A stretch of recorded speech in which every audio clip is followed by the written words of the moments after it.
حرام حلال کی تو کوئی تمیز نہیں تھی، سچ و جھوٹ کی کوئی تمیز انہوں نے نہیں رکھی ہوئی تھی، یعنی بہت ہی چونکہ گری ہوئی سوچ تھی، ان کا کردار بہت ہی چونکہ گرا ہوا تھا، اس لیے سب سے گرا ہوا مقام، سب سے نچلا مقام، سب سے جو زیادہ شدید ترین عذاب کا مقام استغفر اللہ، وہ ان کے لیے رکھا گیا ہے، کیونکہ انتہائی خود غرض، انتہائی لالچی، انتہائی مفاد پرست اور بہت بڑے دھوکہ باز لوگ تھے، ٹھیک ہے نا۔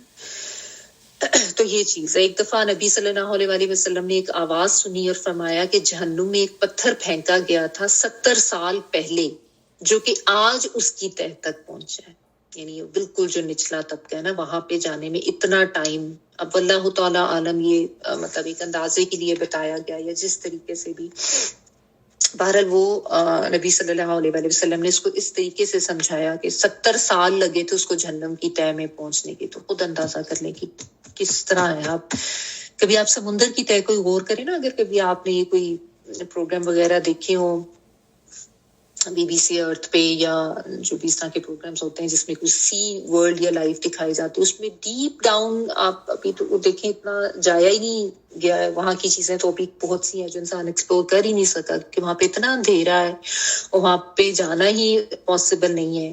اور تو آپ سوچیں کہ جو جہنم کی بالکل ڈیپتھ ہے وہ کس طرح کی ہوگی۔ تو بہرحال یہ اس طریقے کی چیزیں اسی لیے بتائی جاتی ہیں کہ اس سے ان کو وارن کیا جائے، ٹھیک ہے۔ اور ایک چیز یہ بھی ہے کہ ہم بھی سوچیں کہ ہمارا اخلاق اور ہماری جو سوچ ہے وہ کس طرح کی ہے، ہم کس مقام پر زندگی گزارتے ہیں، ہماری پرائیورٹیز کیا ہیں، ہم کتنے خود غرض ہو جاتے ہیں، کتنے مفاد پرست ہو جاتے ہیں، یہ کتنی جگہوں پہ ہم اپنے دین کو اور اللہ کے احکامات کو نیچے کر لیتے ہیں اور اپنے دنیاوی مفاد کو اوپر کر لیتے ہیں، یا اپنی پسند ناپسند اور اپنی خواہشات کو اوپر کر لیتے ہیں اور اپنے دین کو پیچھے کر دیتے ہیں۔ تو یہ چیزیں بس یہی ہیں کہ ہم ساتھ ساتھ سوچیں اور اپنے انالیسس کریں۔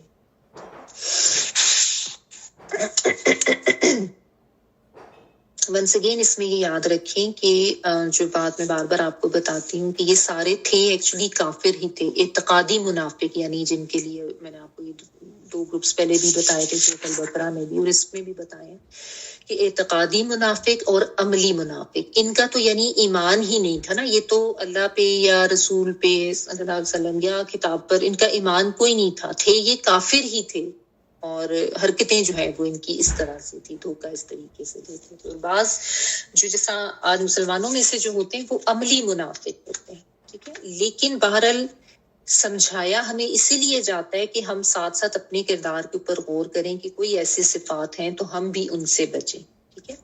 لیکن آپ دیکھیں ابھی اگلی آیت جو ہے نا، یہ بہت امپورٹنٹ ہے، اس میں ان لوگوں کے لیے بھی اللہ تعالیٰ واپسی کا راستہ بتا رہے ہیں، ایسا نہیں ہے کہ اگر کوئی بھٹکا ہوا ہے تو اس کے لیے کوئی واپسی کا راستہ نہیں ہے۔ اگلی آیت دیکھیں 146، الا الذین تابوا واصلحوا واعتصموا باللہ واخلصوا دینہم للہ فاولئک مع المؤمنین وسوف یؤتی اللہ المؤمنین اجرا عظیما۔ ہاں، جو لوگ توبہ کر لیں اور اصلاح کر لیں اور اللہ تعالیٰ پر کامل یقین رکھیں اور خالص اللہ ہی کے لیے دینداری کریں تو یہ لوگ مومنوں کے ساتھ ہیں، اللہ تعالیٰ مومنوں کو بہت بڑا اجر دے گا۔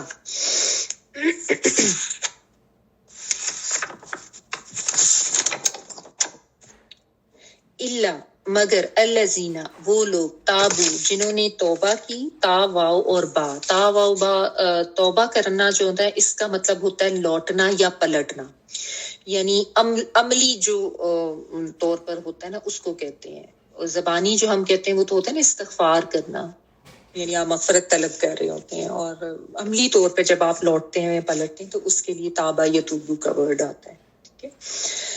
جنہوں نے توبہ کی، وَأَصْلَحُوا اور جنہوں نے اصلاح کر لی یعنی ٹھیک کر لیا، صاد لام ہا، وَاعْتَصَمُوا اور جنہوں نے مضبوطی سے پکڑ لیا۔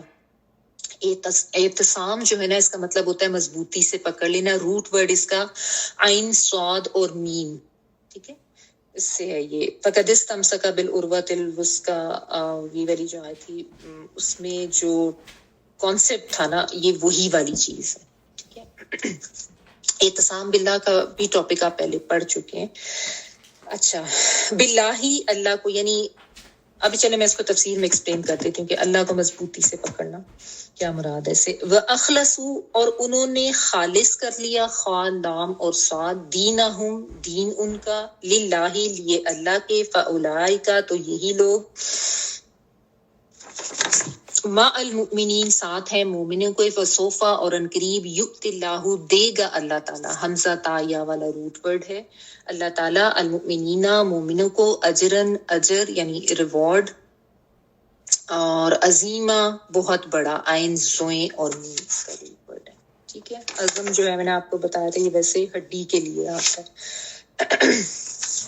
اچھا تو یہاں پہ اب آپ دیکھیں اتنا کچھ بتا کے منافقین کی ساری صفات اور ان کا سارا کردار اور ان کا جو بھی نقصان تھا سب دیتے تھے جس طریقے سے سب کچھ بتانے کے باوجود اللہ تعالیٰ نے جو ہے بچاؤ کی صورتحال بھی ان کو لیے بتا دی کہ ایسا نہیں ہے کہ کسی بھی وقت جو ہے وہ انسان واپس نہیں آ سکتا. اگر کوئی بھٹکا ہوا ہے اگر کوئی گمراہ ہے کوئی غلط راستے پر ہے جس وقت بھی کسی کو کوئی احساس ہو جائے تو وہ پلٹ سکتا ہے وہ توبہ کر سکتا ہے وہ استغفار کر سکتا ہے اور وہ واپس آ سکتا ہے. لیکن یہاں پہ جو ہے نا اللہ تعالیٰ نے یہ 4 آپ کہہ لیں کہ کنڈیشنز بتا دی ہیں یا 4 شرائط بتا دی ہیں جن کے ساتھ اگر یا جن کے اوپر انسان جو ہے وہ عمل کر لے تو پھر جو ہے اللہ تعالیٰ کی طرف سے یہ وعدہ کیا گیا کہ ان کے لیے اجر عظیم بھی ہے اور ان کو بھی اللہ تعالیٰ مومنوں میں شامل کر لیں گے جس میں سب سے پہلی چیز جو ہے وہ توبہ کی ہے. سب سے پہلے نمبر پہ جو کنڈیشن اللہ تعالیٰ نے بتائی ہے کہ توبہ کر لینی ہے. اب توبہ جو ہے وہ کس طریقے سے کرنی ہے صدقے دل سے توبہ کی شرائط ہم پہلے بھی کئی دفعہ کر چکے ہیں دوبارہ سے کر لیتے ہیں کہ دیکھیں توبہ جو ہے وہ توبہ کی شرائط کے ساتھ کریں گے تو توبہ قبول ہوتی ہے. اور توبہ کی شرائط کیا کیا ہے ماضی حال اور مستقبل میں آپ کو کہتی ہوں ہمیشہ اس سے یاد رکھیں کہ ایک تو یہ کہ ماضی میں جو گناہ ہوئے ہیں اس کے اوپر انسان کو ندامت ہو شرمندگی ہو احساس ہو کہ میں نے یہ غلط کیا تھا. دیکھیں جب آپ پڑھنا شروع کرتے ہیں دین سے جڑتے ہیں نا تو پھر آپ کو بہت سی چیزوں کی سمجھ آتی ہے کہ ہم اپنی زندگی میں بہت سے کام ایسے تھے جو غلط کر رہے تھے غلط کرتے آئے ہیں. ٹھیک ہے نا لیکن اس کا مطلب یہ نہیں ہے کہ اب انسان اس غم کو لے کے بیٹھ جائے یا یہی سوچتا رہے کہ اب کیا ہوگا کیونکہ یہ ہوتا ہے انسان کو ندامت ہوتی ہے شرمندگی ہوتی ہے کیونکہ قرآن مجید ہمارے لیے ہی ہے نا ہمارے لیے آئینہ ہے ہمیں ہی ٹھیک کرنے کے لیے ہے کہ ہم اس کو پڑھیں ہم اپنی زندگیوں کے اوپر غور کریں اور اپنے آپ کو ٹھیک کریں جہاں جہاں ہم غلط ہیں اپنی وہ برائیوں کو اور غلط چیزوں کو چھوڑیں. تو اب جب پتہ چل گیا کہ ہم نے ماضی میں بہت سی چیزیں ایسی تھیں جو غلط کی تھیں تو ان کے اوپر ندامت ہونی چاہیے شرمندگی ہونی چاہیے اور حال میں آپ کو کیا کرنا ہے یعنی پریزنٹ میں آپ نے ان چیزوں کو چھوڑ دینا ہے. یہ توبہ کی دوسری شرط ہے.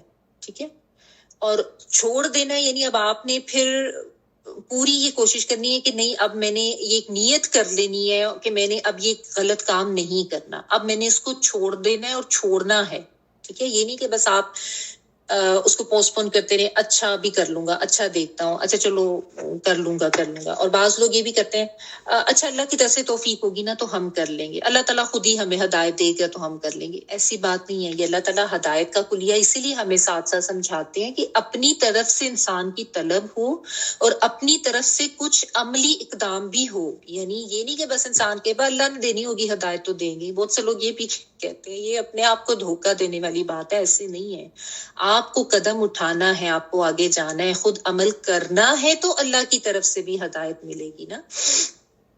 تو پریزنٹ میں یا حال میں آپ نے اس چیز کو چھوڑنا ہے اپنے آپ کو مضبوط کرنا ہے. ٹھیک ہے یہ ساتھ ساتھ یاد رکھیں کہ مضبوطی بہت ضروری ہے یعنی اپنے آپ کو اسٹرانگ کرنا ضروری ہے ورنہ آپ دین کے اوپر کاربند رہ نہیں سکتے. ورنہ یہی ہوگا کبھی شیطان بھٹکائے گا کبھی نفس بھٹکائے گا کبھی لوگوں کا پریشر آئے گا اور آپ پیچھے ہو جائیں گے. تو مومن وہ ہوتا ہے جو مضبوط بھی ہوتا ہے اسٹرانگ ول پاور والا ہوتا ہے اور استقامت سے پھر قائم رہتا ہے. اور پھر مستقبل کے حوالے سے یہ کہ آپ نے پھر یہ عہد کر لینا ہے کہ آئندہ اب میں نے یہ گناہ نہیں کرنا میں نے آئندہ اس گناہ سے خود کو روکنا ہے بچنا ہے اب میں نے اس کو چھوڑ دینا ہے. ٹھیک ہے اگر دوبارہ کبھی وہ گناہ ہو جائے پھر بھی کسی وجہ سے تو پھر بھی فوری توبہ کر لیں. پھر بھی آپ